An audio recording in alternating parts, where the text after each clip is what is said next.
क्योंकि बहुत सारी रामायण बतानी है इसमें मुझे। देखो सबसे पहले बात समझो, प्रोग्रेशन की अगर बात की, सुनते चले जाना, बहुत सारी चीजें तुम्हें पता होंगी, बहुत सारी नहीं भी पता होंगी, ठीक है। प्रोग्रेशन की अगर बात की जाए तो प्रोग्रेशन को दो शब्दों में तोड़ा जाता है, सीक्वेंस एंड सीरीज, ठीक है। प्रोग्रेशन का मतलब होता है सीक्वेंस एंड सीरीज। सीक्वेंस और सीरीज का क्या सिस्टम है कि जो भी टर्म्स हैं उसमें आइडेंटिफिकेशन अगर क्रिएट हो पाए कि ये पहला टर्म है, ये दूसरा टर्म है, ये तीसरा टर्म है, यानी कि प्लेसेस पता चल पाए, तो उसको सीक्वेंस के नाम से जाना जाता है। और किसी भी सीक्वेंस को आइडेंटिफाई करने के लिए कि किस तरीके का सीक्वेंस है, मिनिमम 3 टर्म्स जरूर होने चाहिए। 3 से कम में सीक्वेंस बताया नहीं जा सकता। जैसे कि मान लो कोई नंबर है 1 3, और जब तक मैं 5 नहीं बोलूंगा तब तक तुम ये बता नहीं पाओगे अब ये 1 3 के बाद कौन सा है, ज्योमेट्रिकल प्रोग्रेशन है, हार्मोनिक है, कौन है। तो मिनिमम किसी भी सीक्वेंस को डिसाइड करने के लिए 3 टर्म्स की रिक्वायरमेंट होती है, और 3 टर्म्स ये पोजीशन को आइडेंटिफाई करते हैं।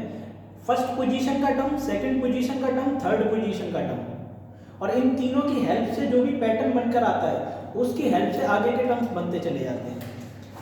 अच्छा, इसमें कोई ज़रूरी नहीं है कि किसी तरीके का कोई पैटर्न बनकर आए, बस आइडेंटिफिकेशन क्रिएट हो जाना चाहिए कि ये पहले प्लेस पर लिखा है, ये दूसरे प्लेस पर लिखा है, ये तीसरे प्लेस पर लिखा है। जैसे मान लो मैंने ट्रिग्नोमेट्रिक फंक्शंस की बात की, तो ट्रिग्नोमेट्रिक फंक्शन में sin x आया, cos x आया, tan x आया। तो sin cos tan, जिसमें तुम क्लियरली आइडेंटिफाई कर पा रहे हो कि ये जो है वो आपका t1 है, फर्स्ट प्लेस का टर्म है, ये जो है आपका वो t2 है, सेकंड प्लेस का टर्म है, ये t3 है, ये थर्ड प्लेस का टर्म है कि नहीं। आप आइडेंटिफिकेशन कर सकते हो ये तीसरे प्लेस पर लिखा है, ये सेकंड, और ये फर्स्ट प्लेस पर लिखा है। इसी को सीक्वेंस के नाम से जाना जाता है, बस इतनी सी बात है। चाहे किसी तरीके का पैटर्न बने या ना बने, चाहे तुम्हें पैटर्न समझ में आए या ना आए, उसको सीक्वेंस जरूर बोला जाएगा। और इन्हीं टर्म्स को, जो भी टर्म्स है सीक्वेंस के, उनको एडिशन करके अगर लिख दिया जाए तो उसको सीरीज का नाम दिया जाता है।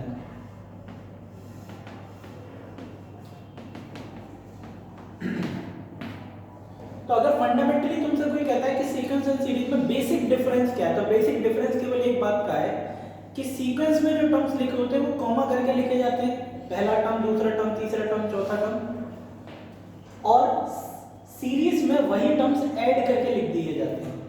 तो अगर मुद्दे पर आया है, मुद्दा ये है बेटा कि सीक्वेंस की जब जब बात की जाएगी तब तक तुमसे NH टर्म से रिलेटेड बात की जाएगी, यानी कि nवां पद की बात की जाएगी। और जब भी सीरीज से रिलेटेड बात होगी तब तुमसे सम ऑफ टर्म्स की बात की जाएगी, यानी कि सारे ही टर्म्स का एडिशन करने पर क्या आने वाला है। तो सीक्वेंस की अगर बात की जाए तो सीक्वेंस जुड़ा हुआ है हमारे जनरल टर्म Tn से, और सीरीज हमारा जुड़ा हुआ है हमारे Sn से। और Sn का सिंपल सा मतलब है कि T1 plus T2 plus T3 plus T4 and dot dot dot plus Tn। और जहां पर इस बात का विशेष ध्यान रखना कि ये जो n है वो हमेशा नेचुरल नंबर होता है, कभी भी जीरो भी नहीं होगा। तुमने कभी भी IIT की रैंक AIR 0 सुनी है? नहीं, हमेशा AIR 1 होती है। तो हमेशा ये जो n है, n की वैल्यू हमेशा ग्रेटर देन इक्वल टू 1 होगी। और इतना ही नहीं, n हमेशा पॉजिटिव इंटीजर या नेचुरल नंबर की फैमिली में बिलोंग करता है। नेचुरल नंबर तुम्हें पता है, पॉजिटिव इंटीजर्स जिसमें 0 हटा दिया जाए, तो 1 के बाद सीधे 2 आएगा, 2 के बाद सीधे 3 आएगा, फिर इस तरीके से चलता जाएगा। तो तुम इस बात को समझो कि सीक्वेंस और सीरीज, इन दोनों को अगर एक साथ में एक लाइन में अगर बोलना है, एक शब्द में बोलना है, तो उसका नाम होता है प्रोग्रेशन। और ये चैप्टर हमको पढ़ना है, प्रोग्रेशन अलजेब्रा का, ठीक है। और ये चैप्टर तुम्हारा फर्दर डिवाइड होता है 5 डिफरेंट चैप्टर्स में, जिसमें पहला आता है अरिथमेटिक प्रोग्रेशन, जिसको AP के नाम से जानते हैं। दूसरा चैप्टर आएगा तुम्हारा जिसका नाम है ज्योमेट्रिकल प्रोग्रेशन, जिसको GP के नाम से जाना जाता है। तीसरा प्रोग्रेशन होता है हार्मोनिक प्रोग्रेशन, ठीक है।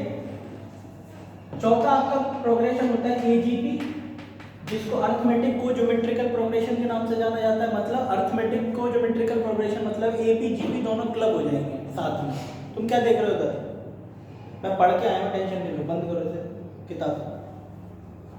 मैं पूरा पढ़ के आया हूँ ढंग से, टेंशन नहीं लो। एपीजीपी एचपी एजीपी और पांचवा जो इसमें आता है मेन,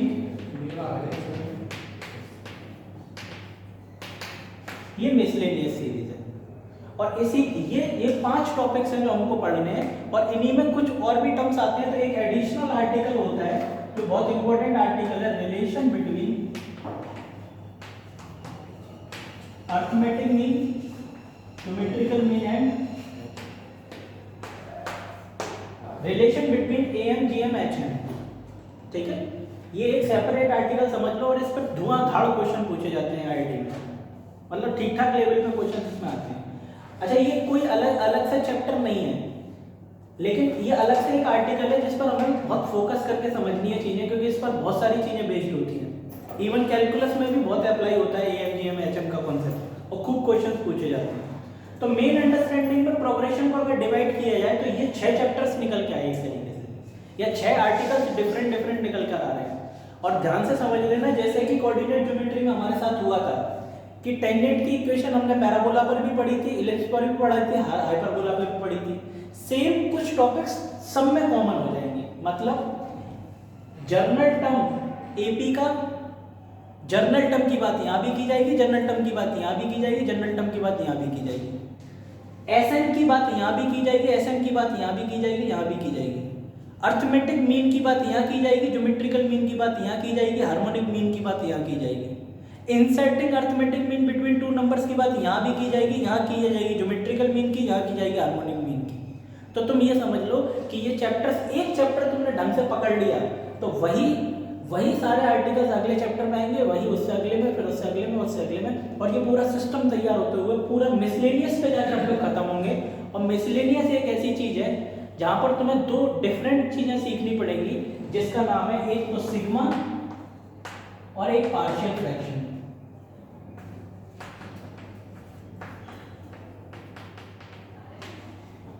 क्योंकि मिसलेनियस सीरीज किसी सीरीज से रिलेटेड नहीं होती है, बस तुम्हें पैटर्न पता चल पाता है, लेकिन तुम उसे कह नहीं सकते कि ये एपी है, जीपी है, एचपी है, एजीपी है। कोई सीरीज नहीं है, कोई पैटर्न नहीं है, लेकिन मिसलेनियस होती है। मिसलेनियस का मतलब हम पैटर्न पता कर सकते हैं। तो उसके लिए हम 2 चीजें यूज करते हैं, एक तो सिग्मा उसे सॉल्व करने के लिए यूज होता है और पार्शियल फ्रैक्शन का मेथड यूज होता है। पार्शियल फ्रैक्शन और सिग्मा कैसे यूज होते हैं मैं तुम्हें बता दूंगा। तो अगर मेन अंडरस्टैंडिंग की बात करो तो प्रोग्रेशन जो है वो तुम्हारा इस तरीके से डिवाइड हो जाएगा इन टॉपिक्स में। ठीक है, समझ में आ गई तुम्हें मेरी बात? तो ऐसा जरूरी नहीं है कि पैटर्न का बनना जरूरी है, पैटर्न नहीं भी बनेगा तो भी काम किया जाएगा। जैसे मान लो मैं तुमसे कहता हूँ 28 - 16 और 216, ये सीक्वेंस है या नहीं है ये बताओ बेटा। ये सीक्वेंस है, इसे सीक्वेंस कहने से कोई नहीं रोक सकता। क्यों? क्योंकि आइडेंटिफिकेशन हो रहा है, ये पहला टर्म है, ये दूसरा, ये तीसरा, बस इतनी डेफिनेशन चाहिए। अब ये कौन सा सीक्वेंस है वो बात की बात है, ना ये एपी है, ना जीपी है, ना एचपी है, कोई पैटर्न नहीं। तुम अगला नंबर बता सकते हो क्या? नहीं बता पाओगे। तो तुम अगला नंबर नहीं बता पा रहे, इसका कारण ये है कि तुम्हें पीछे नजर ही नहीं आ रहा कुछ। तो अगला नंबर तुम इसलिए नहीं बता पा रहे क्योंकि पीछे कोई सिस्टम नजर नहीं आ रहा। तो ध्यान से समझ लेना, पैटर्न जब बनना शुरू होते हैं, कोई पैटर्न बनना शुरू हो जाए, उसको प्रोग्रेशन के केसेस में AP, GP, HP, AGP, miscellaneous और रिलेशन बोलते हैं। ये मतलब सिस्टम अलग चलता है। लेकिन सीक्वेंस और सीरीज की बात की जाए तो सीक्वेंस तो कोई भी 3 नंबर हो सकते हैं, और अगर इन्हीं को ऐड कर दिया जाए तो उसको सीरीज का भी नाम लेंगे। तो उनमें और उन जो पर्टिकुलर पैटर्न वाली बात है उसका डिफरेंस क्रिएट करके चलो कि यहाँ जो भी बात की जाएगी वो किससे रिलेटेड होगी, और पैटर्न से। और पैटर्न जब पता चलेगा तभी हम अगला टर्म लिख पाएंगे। जैसे एक सिंपल से एग्जांपल से समझने की कोशिश करते हैं कि 1 3 5 7 9 11, अगला टर्म क्या आएगा 13। तो ये 13 तुम बता पा रहे हो ना, इसका कारण ये है कि तुम्हें पीछे पैटर्न नजर आ रहा है। अगर इसमें से कोई भी टर्म एक बीच में से ऊपर टर्म कर दिया जाए, यहाँ 17 कर दिया जाए, अब तुम कुछ नहीं बता पाओगे 13 के बारे में, 13 के आगे क्या है। तो पैटर्न जब नजर आता है तब डेफिनेशंस क्रिएट होना शुरू होती हैं। तो मैं खोपड़ी मारी मेरी बात, अब ये लिख लो पहले, फिर इसके आगे की बात।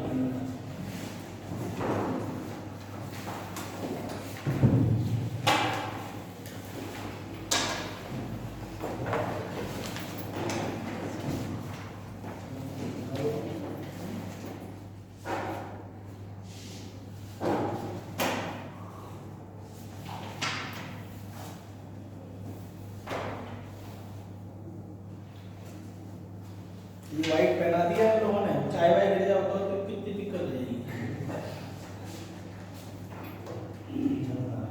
कह रहा मैं अभी आ रहा निकल के, तो दोस्त के साथ में मैंने कहा सामने बलूनिया में भेदभाव बना दिया। तू सुधरेगा नहीं है? हाँ यार, नाश कर दिया बिल्कुल जिंदगी का। ड्रेस कोड में चूड़ियां वूड़ियां ना लगा रहे।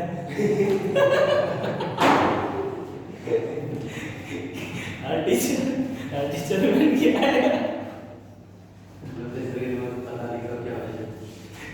तो सबसे पहले दूसरे भी पहनाएंगे। वो तो फ्लाइट का आदमी तो चल गया है, तो शायद ऐसा है यहाँ पे साइंटिफिक इंक्वायरी चलती रहती है, तो जिसके दिमाग में जो आता है वो वैसे एडजस्ट कर देता है मामला, है ना। वो तो भला है कि व्हाइट शर्ट पहनने से एकदम से मैथमेटिक्स तैयार नहीं हो रहा, वरना तो हालत खराब हो जाए। जैसे ही तुमने व्हाइट शर्ट पहनी, रिवर्बरेशन क्रिएट हुआ, पता चला पूरा एडवांस तक का मैथमेटिक्स आ गया। किसी को भी शर्ट पहना दो, किसी के क्लास में वेस्टर्न हो गया काम खत्म। नहीं, काफी लोग तो इसलिए बड़े एक्साइटेड हैं, ड्रेस बन गई यार, बलूनी में ड्रेस आ गई। मेरे को इतनी झुंझलाहट आ रही है, बस जो ये कि क्या किया जाए, जॉब करनी है, क्या किया जाए।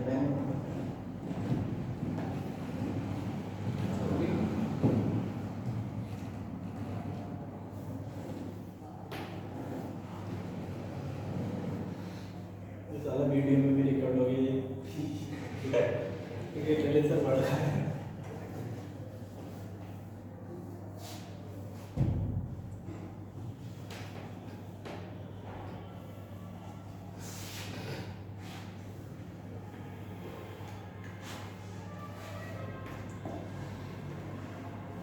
आपको मेरी बात समझ में आ गई ना? ये सिंपल सिंपल सी चीजें हैं, पहले भी तुमने पढ़ रखा है सब बातें।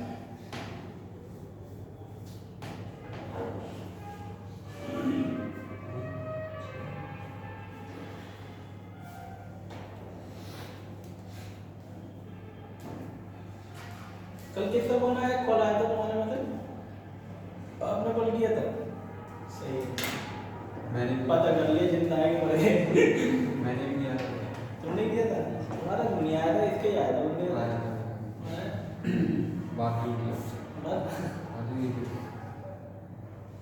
हो सकता है।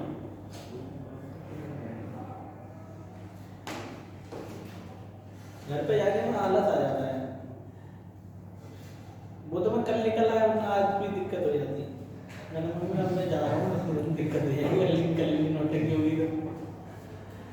खैर, रफ कर दूँ ये सब?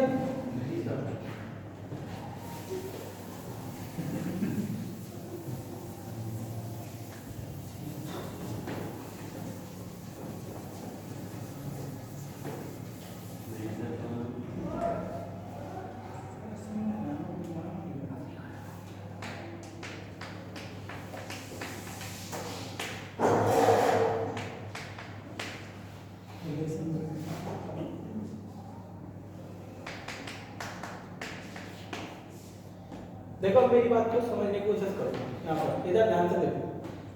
सारी चीजें तो मैं बताया, बस मैं तुम्हें इंडिकेशन करता चला जाता हूँ। देखो सबसे पहली बात तो ये समझो, इसको फर्स्ट टर्म के नाम से जाना जाएगा। ये प्रथम पद है आपका सीरीज का, फर्स्ट प्लेस का टर्म है, और इसी का नाम होता है T1। अब उसके बाद तुम थोड़ा सा पैटर्न समझने की कोशिश करो कि इसमें हमको पैटर्न ये नजर आ रहा है कि दो कंसेक्यूटिव टर्म्स में हायर प्लेस में से लोअर प्लेस वाले को सब्ट्रैक्ट करने पर थ्रू आउट द सीक्वेंस एक कांस्टेंट टर्म आ रहा है जिसका नाम होता है कॉमन डिफरेंस। डेफिनेशन क्या है कि दो कोई से भी टर्म्स पकड़ लो, अगल बगल के, अगले वाले में से पिछले वाले को क्या कर देंगे, सब्ट्रैक्ट। दोबारा सुनो, अगले वाले में से पिछले वाले को करना है। जबरदस्ती पॉजिटिव नेगेटिव के चक्कर में नहीं फंसना है कि कॉमन डिफरेंस हमेशा पॉजिटिव ही होता है, कॉमन डिफरेंस नेगेटिव भी होता है, कॉमन डिफरेंस जीरो भी होता है। तो ध्यान से सुनो कि दो कंसेक्यूटिव टर्म्स में हायर प्लेस में से लोअर प्लेस वाले को सब्ट्रैक्ट करने पर जो चीज निकल कर आती है उसको अरिथमेटिक प्रोग्रेशन या अरिथमेटिक सीरीज का कॉमन डिफरेंस बोला जाता है, डी से रिप्रेजेंट करते हैं। तो डी यहां पर हो जाएगा 2। और ये कॉमन डिफरेंस एक ऐसा नंबर है जो हमें अगले प्लेस पर, उससे अगले पर, उससे अगले पर पहुंचाने के लिए जिम्मेदार है। तो मतलब अगर तुम ये फर्स्ट प्लेस से इससे अगले पर जंप करना चाहते हो तो तुम्हें इसमें ऐड करना पड़ेगा ये, और इस प्लेस से इससे अगले पर जंप करना चाहते हो तो दोबारा ऐड कर दो।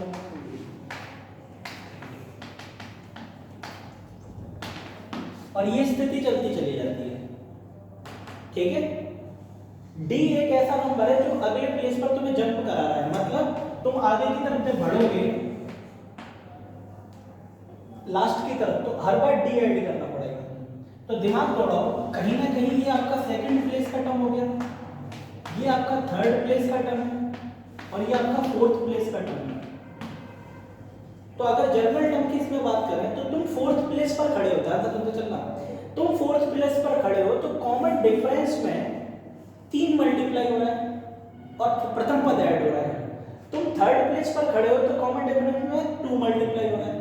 तुम सेकंड टर्म पर खड़े हो तो कॉमन डिफरेंस में 1 मल्टीप्लाई हो रहा है। तो एक बात 100% क्लियर है कि बाय द वे अगर तुम nth टर्म पर खड़े हो तो 100% n - 1 मल्टीप्लाई होगा d से और प्रथम पद इसमें ऐड हो जाएगा और ये इसका जनरल टर्म का फॉर्मूला आ गया। Tn = a + n - 1 × d, ये इसका जनरल टर्म होता है। समझ में आ गई बात? उसके बाद इसमें टोटल वेरिएबल्स की अगर बात की जाए तो 4 वेरिएबल्स घूम रहे हैं। कौन कौन? एक तो Tn, एक a, एक d और n। d आपका कॉमन डिफरेंस होगा, d कहलाता है आपका d कॉमन डिफरेंस के नाम से जाना जाता है। a प्रथम पद है या फर्स्ट टर्म बोलते हैं। इधर देखो ध्यान से, तो इसमें कितने वेरिएबल हैं? 4। तो वो लोग क्या करते हैं, तुम्हें a की वैल्यू दे देंगे, d की वैल्यू दे देंगे, tn दे देंगे, n पूछ लेंगे, n दे देंगे, a दे देंगे, d दे देंगे, tn पूछ लेंगे। तो इस तरीके से घुमा फिरा कर मजे ले सकते हो। अब उसके बाद में तुम इस बात को और समझने की कोशिश करो कि अगर इसकी बात की जाए कि ये किस तरीके से रिप्रेजेंट किया जाता है तो तुम्हें देखने में समझ में आना चाहिए कि ये n में एक लीनियर एक्सप्रेशन लिखा हुआ है, यानी कि ये लीनियर इक्वेशन है इन टर्म्स ऑफ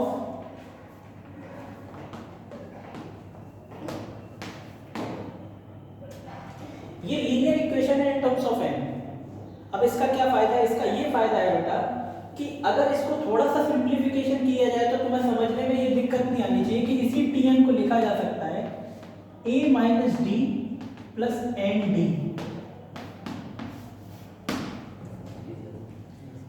और इस लाइन को इस तरीके से लिखने से हमारा बहुत ज्यादा फायदा होता है। बहुत ज्यादा फायदा क्या है कि तुम्हें देखते ही नजर आना चाहिए कि n से जो चीज मल्टीप्लाई होती है वो कॉमन डिफरेंस होता है और इस तरफ जो एडिशन में लिखा होता है वो first term minus common difference होता है। जैसे मान लो मैंने तुमसे कहा कि एक AP है जिसके जनरल टर्म का फॉर्मूला है 4n + 3, बताओ इसका कॉमन डिफरेंस क्या होगा? तो तुम्हें देखते ही नजर आना चाहिए कि n का जो गुणांक है वो डायरेक्ट कॉमन डिफरेंस है और ये जो 3 लिखा है वो प्रथम पद माइनस कॉमन डिफरेंस है। तो देखते वैल्यू निकल के आती है इसमें। और वरना तुम्हें क्या करना पड़ेगा, n रिप्लेस कराओ 1, फिर 2 रिप्लेस कराओ, फिर सब्ट्रैक्ट करो, कॉमन डिफरेंस तब आएगा। तो n में लीनियर इक्वेशन बनकर तैयार होती है अरिथमेटिक प्रोग्रेशन के लिए। तो जनरल टर्म जो निकल कर आया वो n में लीनियर होता है। तो कभी भी किसी सीक्वेंस का जनरल टर्म अगर n में लीनियर आता है तो तुम्हें देखते ही समझ में आना चाहिए कि वो प्रोग्रेशन कैसा होगा।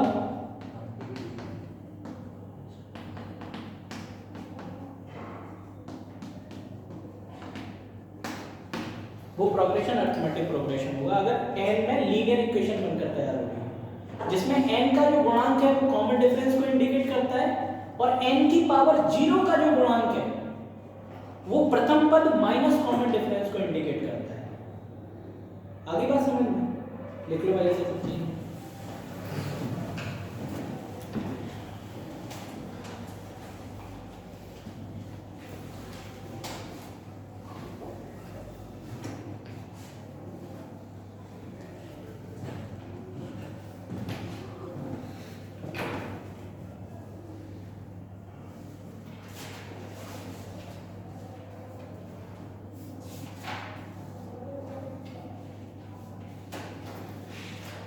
दो कंसेक्यूटिव टर्म्स में से हायर प्लेस में से लोअर प्लेस वाले को सब्ट्रैक्ट करने पर कॉमन डिफरेंस आता है, इस बात का विशेष ध्यान रखना।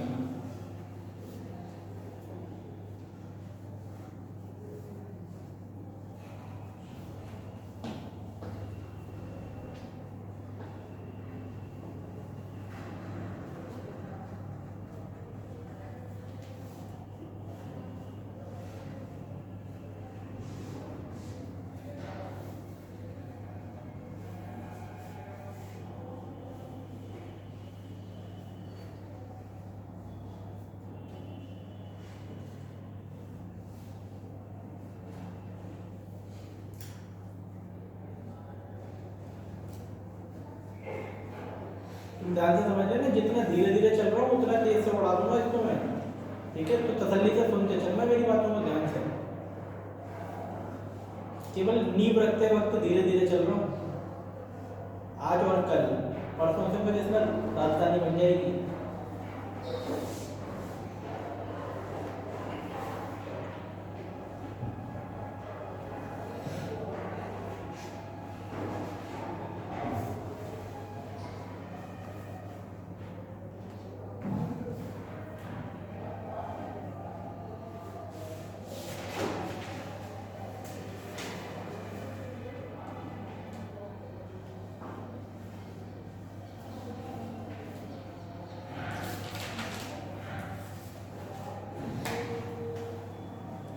देखो एक क्वेश्चन देखो, find out common difference, find out common difference and first term, find out common difference and first term of a progression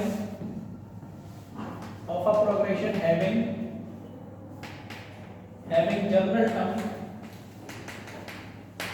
minus 3n plus 4, having general term minus 3n plus 4, having general term minus 3n plus 4 निकालो।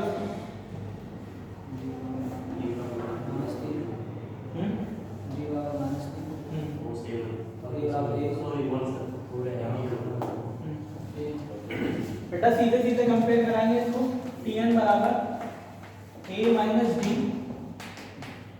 Plus N D. तो n का जो गुणांक है वो तो directly d को indicate कर रहा है, और ध्यान से समझना है ना, एल्जेब्रिक साइन भूलना नहीं है, एल्जेब्रिक साइन भी इंपॉर्टेंट है। मतलब d जो आएगा -3, और यहाँ पर भी इस बात का विशेष ध्यान रखना, एल्जेब्रिक साइन कंसीडर करते हुए चलना है। बाय द वे -4 होता तो -4 का कंसीडरेशन लेंगे, पॉजिटिव 4 है तो पॉजिटिव 4 इक्वल्स टू प्रथम पद माइनस कॉमन डिफरेंस, और कॉमन डिफरेंस अपने आप में माइनस है, तो ये आ जाएगा a माइनस 3, अल्टीमेटली +3 इधर जाएगा, तो a वाले भैया कितने आ गए 1। ठीक है, ये तरीका होता है निकालने का, प्रथम पद और ये। अब लिखो अगला question, find out common difference of a arithmetic progression, find out common difference of a arithmetic progression having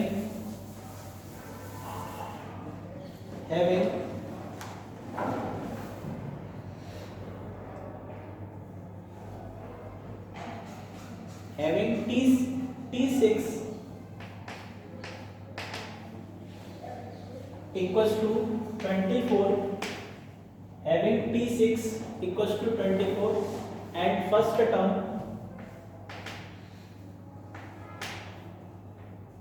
-2 at first term -2.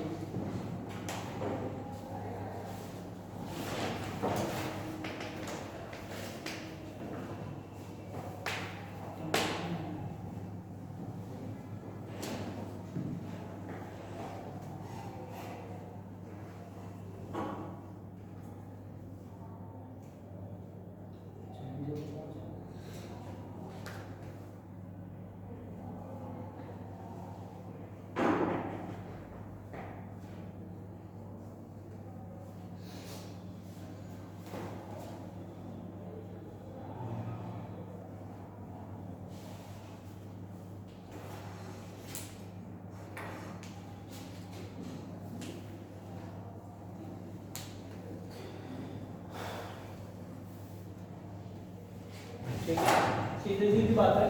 T6 दे रखा है n Tn बराबर a plus n minus 1 into D, है ना। ये 24 हो गया इक्वल्स टू -2 प्लस बेटा n minus ठीक डी हो जाए। ये कितना होगा?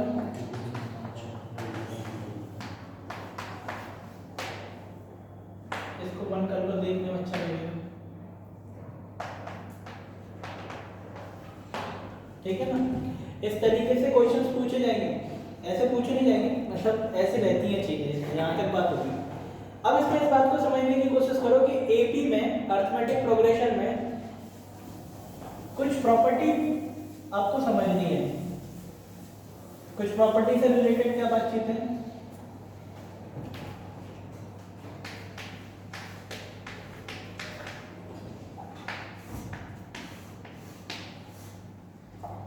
जैसे तुम सोचो बिगिनिंग से अगर तुम एंड की तरफ चलोगे तो तुम्हें हर बार डी ऐड करना पड़ेगा, लेकिन एंड से जब तुम बिगिनिंग की तरफ आओगे तो हर बार तुम्हें डी सबट्रैक्ट करना पड़ेगा। यानी कि तुम 9 से 7 पर जंप करना चाहते हो तो 2 घटाओ, इधर आते समय ये होगा काम। तो अगर इसको पूरी तरीके से घुमा भी दिया जाए तो अरिथमेटिक प्रोग्रेशन ही बनकर तैयार होगा, बस कॉमन डिफरेंस नेगेटिव हो जाएगा। ठीक है, तो एक आता है जनरल टर्म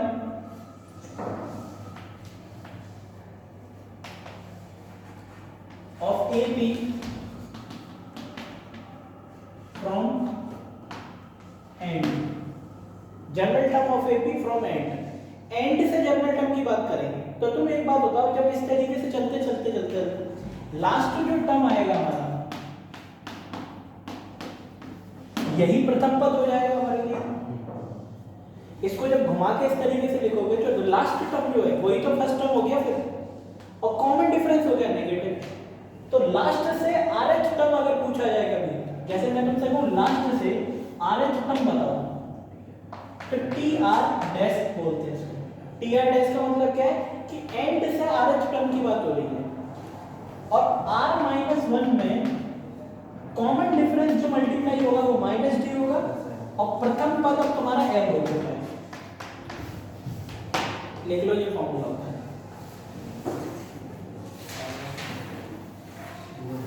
अभी दोबारा बता दूं, मैं लिख तो दो।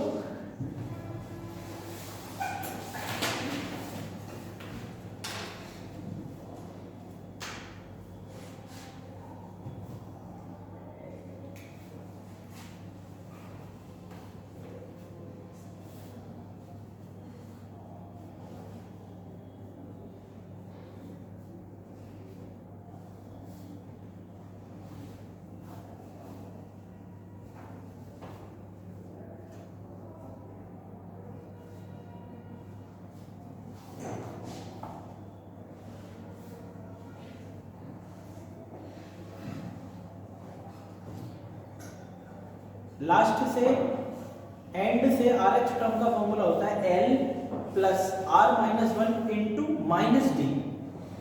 कॉमन डिफरेंस नेगेटिव हो चुका है, क्यों? क्योंकि जब घुमाओगे पूरी सीरीज को तो जो कॉमन डिफरेंस ऊपर वाली सीरीज का 2 था वो -2 हो जाएगा। जैसे सिंपल सी बात समझो, मैं तुमसे कहता हूँ 9 7 5 एंड डॉट डॉट, इसका कॉमन डिफरेंस तुम बताओ।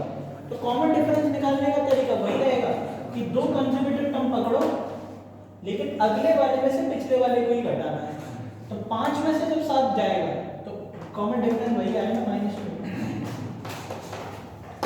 अच्छा ध्यान से समझो, ये इंक्रीजिंग एपी है यानी मैग्नीट्यूड बढ़ रहा है। क्योंकि कॉमन डिफरेंस कैसा था, पॉजिटिव।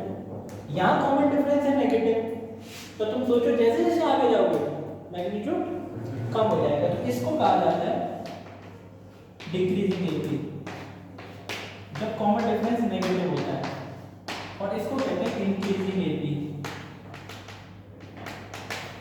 जब कॉमन डिफरेंस पॉजिटिव होता है। लिख लो, मैग्नीट्यूड वाइज अगर बढ़ता चले जाए हम तो वो तो इंक्रीजिंग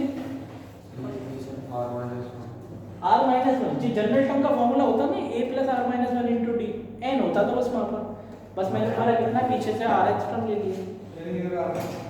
हाँ n की जगह आ रहेगा, r और n में अंतर नहीं, r भी एक नेचुरल नंबर ही मान लो आप। ये rh प्लेस की बात हो रही है, rh अगर प्लेस है जैसे कि अरे सुन तो लो, rh प्लेस की बात हो रही है, तो प्लेस नेचुरल नंबर होते हैं जैसे, ठीक है ना, ये है। तुम अगर यहाँ पर ये भी बात बोलते हो कि लास्ट से NH टर्म तो n भी कर सकते हो, लेकिन डैश जरूर लगा देना। क्यों डैश लगाने का इसलिए मतलब है क्योंकि l यूज कर रहे हैं अब हम। जब तुम लास्ट से आओगे तो लास्ट टर्म ही तो आपका प्रथम पद हो गया, नहीं समझ आया, ठीक है। लिखो प्रॉपर्टीज ऑफ अरिथमेटिक प्रोग्रेशन, आगे प्रॉपर्टीज ऑफ अरिथमेटिक प्रोग्रेशन।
लिख लो ये प्रॉपर्टी। अरिथमेटिक प्रोग्रेशन के हर टर्म में एडिशन, सब्ट्रैक्शन, मल्टीप्लिकेशन, डिवीजन किसी भी नंबर से करने पर अरिथमेटिक प्रोग्रेशन अरिथमेटिक ही रहता है।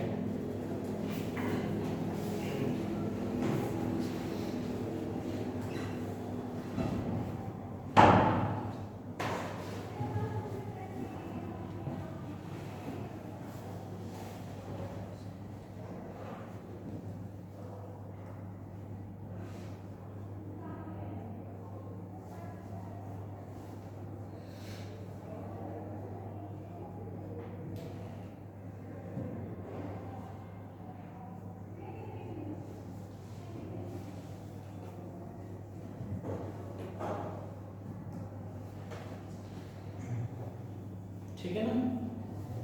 अरिथमेटिक प्रोग्रेशन के हर टर्म में कोई एक constant number add, subtract, multiply, divide, वही नंबर के चाहे ऐड कर लो चाहे सब्ट्रैक्ट चाहे मल्टीप्लाई डिवाइड, लेकिन एपी एपी ही रहेगी, चेंज नहीं होगा, है ना। दूसरी बात इधर ध्यान से समझ लेना, अगर T1 T2 T3 ये तीन टर्म्स अगर एपी में है तो इन तीनों टर्म्स की स्क्वायरिंग करने पर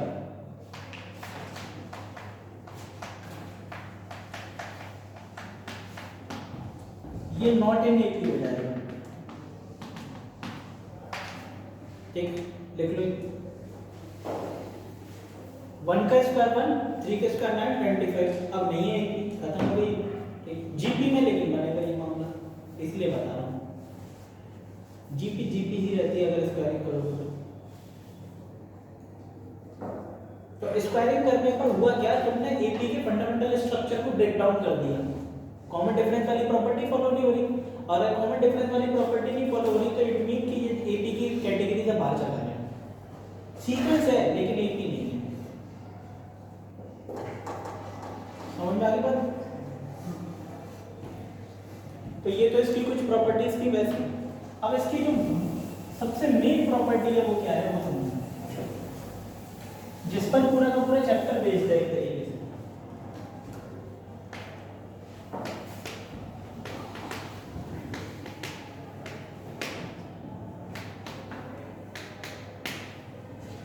मान लो ये टर्म्स लेके आपको बस आपको समझो, चलना मेरी बात। तो टोटल अगर 1 2 3 4 5 6 7 टोटल कितने टर्म्स हैं ये?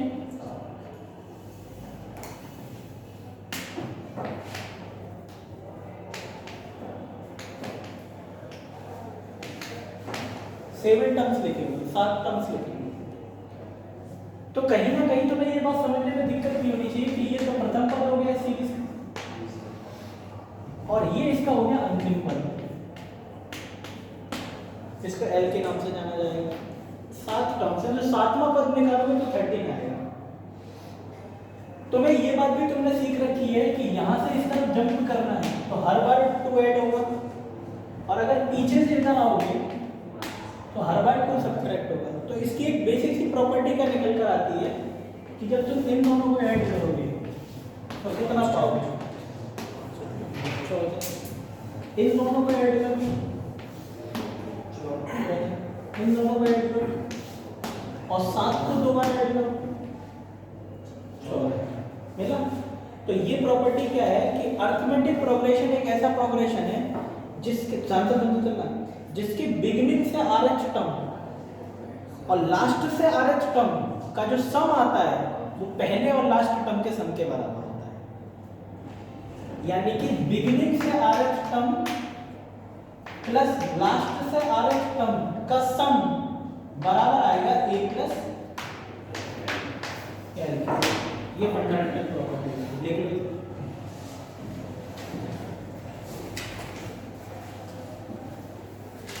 बिगिनिंग से RH टर्म और लास्ट से RH टर्म का सम फर्स्ट टर्म और लास्ट टर्म के सम के बराबर होता है कि 1 प्लस ये 13 14 हुआ, और यहां से तुम जंप लेके 3 पर पहुंचे और वहां से कम हो गए तो 14 ही मेंटेन रहेगा वो, ये बात होती है।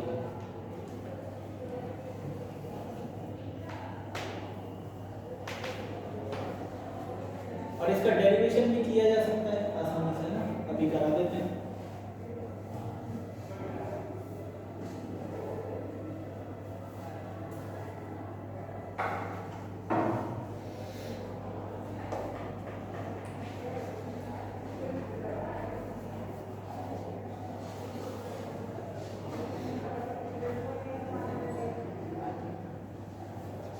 समझ आ गई प्रॉपर्टी ना आपको? अरे देखो ना, ये 8 और L ऐड होके कितना है? 14। अब दूसरे पर पहुंचो 3, लास्ट से दूसरे पर पहुंचो तो दोनों का सम करो कितना? 14। TR और TR डैश का मतलब क्या है? लास्ट से RH टर्म और बिगिनिंग से RH टर्म। यानी सुनो मेरी बात कि पहला टर्म और लास्ट टर्म का जो सम आएगा पहले से तीसरा, लास्ट से तीसरे का सम वही आएगा। अब तुम सोचो डेरिवेशन के तौर पर, तुम सोचो TR का फॉर्मूला तुमने क्या सीख रखा है? बिगिनिंग से ये सीखा है, और तुमने लास्ट से जो सीखा है वो L आ जाता है यहाँ पर प्लस, और D कैसा हो जाता है? तो ये वाला लफड़ा खत्म। क्या आ गया? यही तो मैं बता, सिंपल सी बात है, लिख लो इसको, ये डेरिवेशन।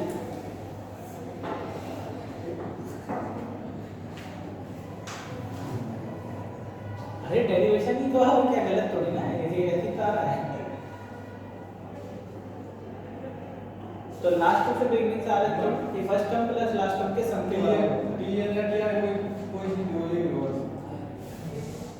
पहले से अगर थर्ड टर्म ले लो तो लास्ट से थर्ड ले लो, पहले से अगर 16th टर्म ले लो तो लास्ट से भी 16th लो, तो फर्स्ट टर्म और लास्ट टर्म के सम के बराबर आएगा। ठीक है, समझ में आ गई बात?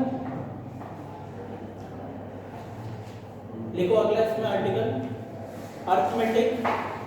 Arithmetic series. अरिथमेटिक सीरीज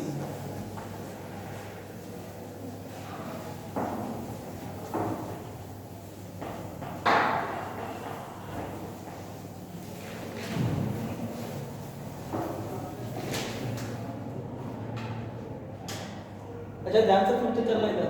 जैसे मान लो कि तुम्हारे पास में लिखा है 1 + 3 + 5 + 7 + 11 + 13, इस तरीके से लिखे ये टर्म्स लिखे। अब तुमने क्या किया, इन टर्म्स को तुम्हें ऐड करना है। अरिथमेटिक प्रोग्रेशन का फंडा चल रहा है इसमें, अरिथमेटिक प्रोग्रेशन ही तो है। अब तुमने सबको ऐड कर दिया तो कुल मिला के इसको तुम क्या लिख सकते हो, S7, यानी कि 7 पदों का सम आ गया है। सर इसमें 9 कितना है? 9 लगेगी। कहाँ पे? 7 7 7 9 11 और 13 तक ले लेते। अब हो गए साथ। अब इस बात को समझो, ये तुम्हारे पास में 7 टर्म्स हैं और S7 लिखा जा सकता है इसमें। एक तरीका तो क्या, तुम सबको ऐड करो। एक तरीका क्या है, फंडामेंटल प्रॉपर्टी के बेसिस पर इस पूरी सीरीज को 180 डिग्री घुमा के लिख दो। उससे फायदा क्या होगा, उससे फायदा ये होगा कि S7 ही रहेगा ये तो, और ये आ जाएगा 13 + 11 + 9 + 7 + 5 + 3 + 1। और ध्यान से समझो, ये फर्स्ट टर्म और लास्ट टर्म, ये पहले से दूसरा, ये लास्ट से दूसरा, ये पहले से तीसरा, ये लास्ट से तीसरा, ये पहले से चौथा, लास्ट से चौथा, इस तरीके से चला। अब हुआ क्या, ये हुआ ये बेटा कि ये 14 अगर आया तो ये भी क्या हो गया है 14, और ये भी 14। तो तुम सोचो 14 को 7 बार ऐड करने से बढ़िया है 14 में 7 से मल्टीप्लाई कर दो, तो ये हो जाएगा 2S7। 14 × 7 लिख सकता हूँ इसे, और डिवाइडेड बाई 2 कर दिया जाए तो काम आ जाएगा, इसमें खत्म हो गया। इसी तरीके से तुम्हारा फॉर्मूला तैयार होता है। जैसे कि Sn की बात की जाए तो a + d and dot dot dot last term क्या आएगा, a + n - 1 × d।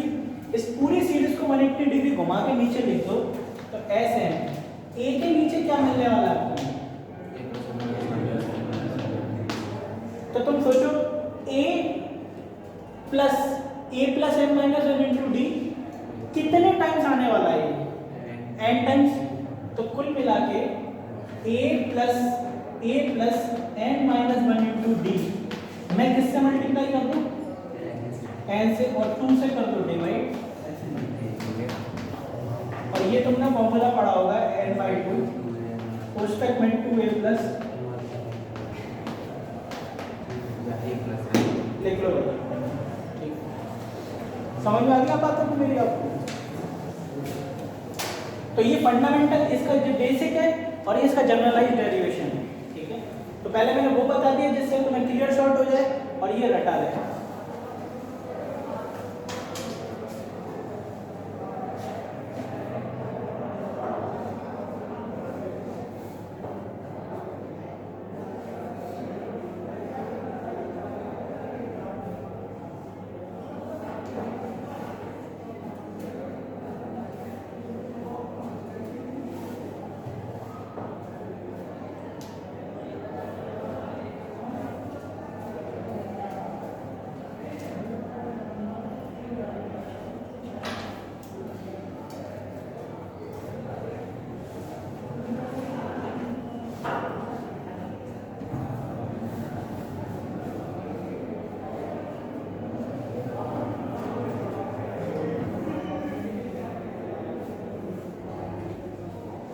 ठीक है।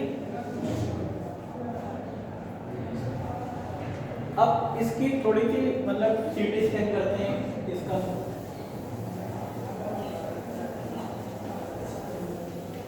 सीटी स्कैन क्या है वो समझ लो, ऐसे है n/2 कोष्टक में 2a प्लस, ध्यान से सुनो अपने यहाँ पर मेरी बात को, ऐसा नहीं कोष्टक n/2 कोष्टक में 2a प्लस n - 1 × d।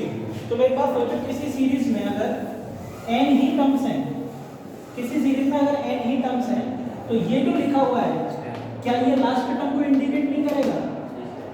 तो इसी फॉर्मूले को दूसरे तरीके से ऐसे भी लिखा जा सकता है n/2 प्रथम पद प्लस लास्ट टर्म, ठीक है। a plus n minus n into D अगर लास्ट टर्म है, n टर्म्स नहीं है उसके अंदर, तो वो लास्ट टर्म n/2 क्वेश्चन में a प्लस n ये भी एक फार्मूला होता है इसी का। निकल कर वही बात आएगी 2a plus n minus n into D को बाइफरकेट करोगे, तोड़ोगे दो पार्ट्स में। अब दिमाग लड़ाओ थोड़ा सा यहाँ पर, मेरी बात को समझो। अगर हम नंबर ऑफ वेरिएबल्स की बात करें यहाँ पर, तो नंबर ऑफ वेरिएबल्स के केसेस में चार चीजें तुम्हें नजर आएंगी यहाँ पर। पहली चीज Sn, दूसरी चीज a, d एंड n। अब वो करते क्या है, कभी तुम्हें ये दे देंगे ये सब चीजें, इस पर क्वेश्चन मार्क लगा देंगे, तुम्हें ये दे दिया जाएगा, इस पर क्वेश्चन मार्क लगा लेंगे।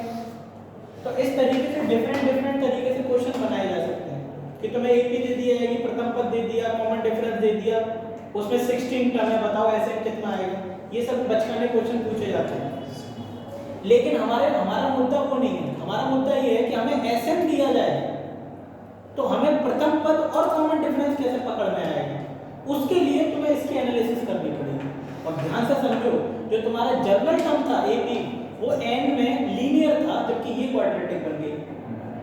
ये क्वाड्रेटिक है क्यों? क्योंकि n को n पर मल्टीप्लाई करने पर n में क्वाड्रेटिक आएगी। और तुम इसको सिंप्लीफाई करके देख लेना बेटा, तो Sn आएगा a minus d/2 n plus n square d/2, यानी कि द्विघात समीकरण बनती है ये Sn अर्थमेटिक प्रोग्रेशन के लिए। और ध्यान से सुनो मेरी बात को कि n स्क्वायर का जो कोफिशिएंट होता है वो तो कॉमन डिफरेंस के हाफ को इंडिकेट करता है, कॉमन डिफरेंस के आधे को, और n का जो गुणांक होता है वो इंडिकेट करता है प्रथम पद माइनस कॉमन डिफरेंस के हाफ को। तो अगर मैं तुमसे कहता हूं एक अर्थमेटिक प्रोग्रेशन है जिसके n टर्म्स का सम है 4n स्क्वायर माइनस 3n, मैंने तुमसे ये कहा कि अर्थमेटिक प्रोग्रेशन जिसका ये है 4n स्क्वायर माइनस 3n, बताओ कि इस अर्थमेटिक प्रोग्रेशन का प्रथम पद और कॉमन डिफरेंस कितना आएगा।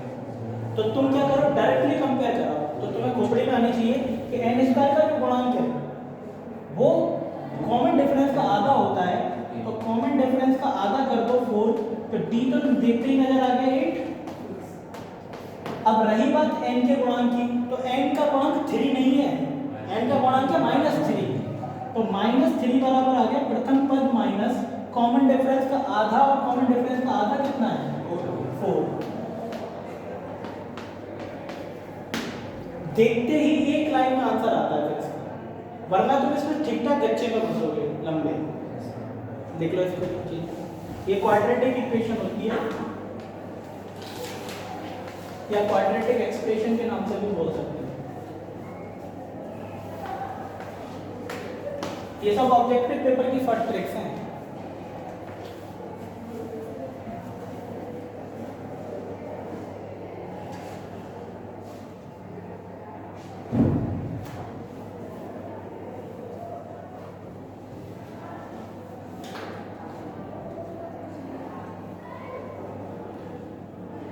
तो अगर किसी सीरीज के Sn टर्म्स का दे रखा है फॉर्मूला और वो क्वाड्रेटिक है, तो तुम्हें समझ में आना चाहिए वो AP है। क्या है वो? अर्थमेटिक प्रोग्रेशन है। यही तो बात होगी।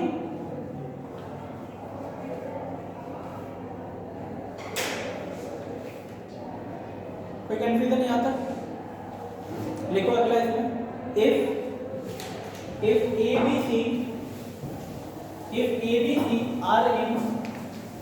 if ABC are in arithmetic progression, if A, B, C in arithmetic progression, then तुम एक बार सोचो, अगर ये तीन AP में है तो दो कंट्रीब्यूटेड टर्म्स में से हायर में से लोअर घटाऊंगा तो कॉमन डिफरेंस पाया जाएगा, और सेम काम यहाँ भी होगा।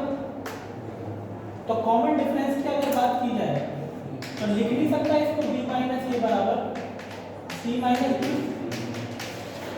और यहाँ से 2b बराबर कितना आ गया, तो b बराबर कितना है, और ये जो होता है ना बेटा उसको कहते हैं arithmetic mean between a and c।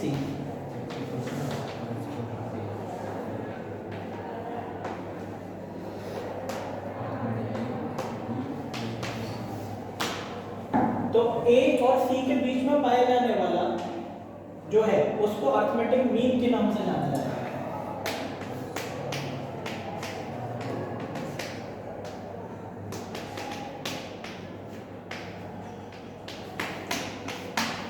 लिखो भाई, क्लियर होगी बात ना आपको?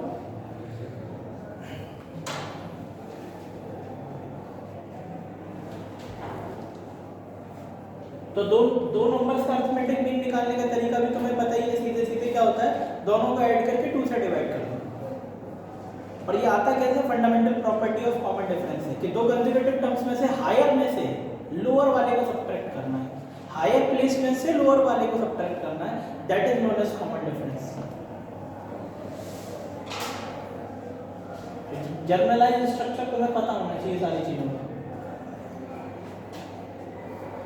तो मेन अब आज की अगर इस डिस्कशन की बात की जाए तो सबसे पहले मैंने तुम्हें प्रोग्रेशन के बारे में बताया। प्रोग्रेशन को 2 पार्ट्स में हमने तोड़ा, सीक्वेंस एंड सीरीज। सीक्वेंस में मैंने बताया प्लेसेस आइडेंटिफाई हो बाय सीक्वेंस और एडिशन करके लिख दिया जाए series.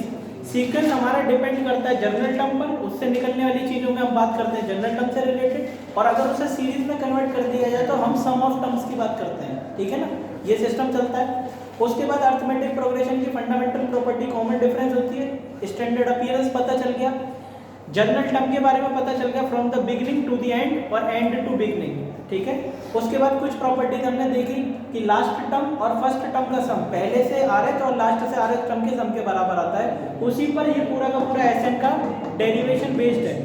SN equals to 2a + n-1 into D into n/2, इसी तरीके से चलेगा सारा।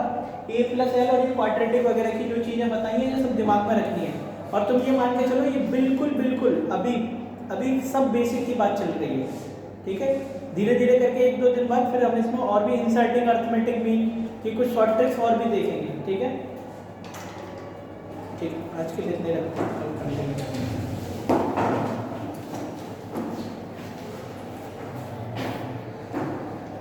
और इसकी थ्योरी